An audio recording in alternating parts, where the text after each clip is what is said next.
የጉብኝትና መንፈሳዊ ጉዞ ወደ አርባ ምንጭ ከተማ በደቡብ ሆሳዕና ምስጢረ ክርስቶስ ቤተክርስቲያን ተዘጋጀ።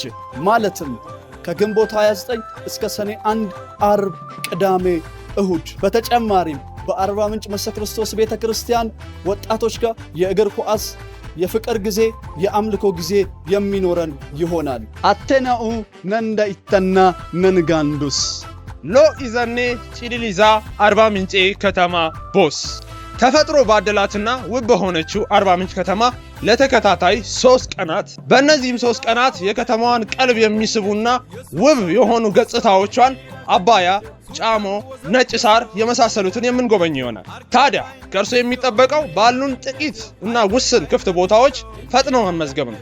መቅረት በፍጹም አይቻልም። እንጠብቆታል።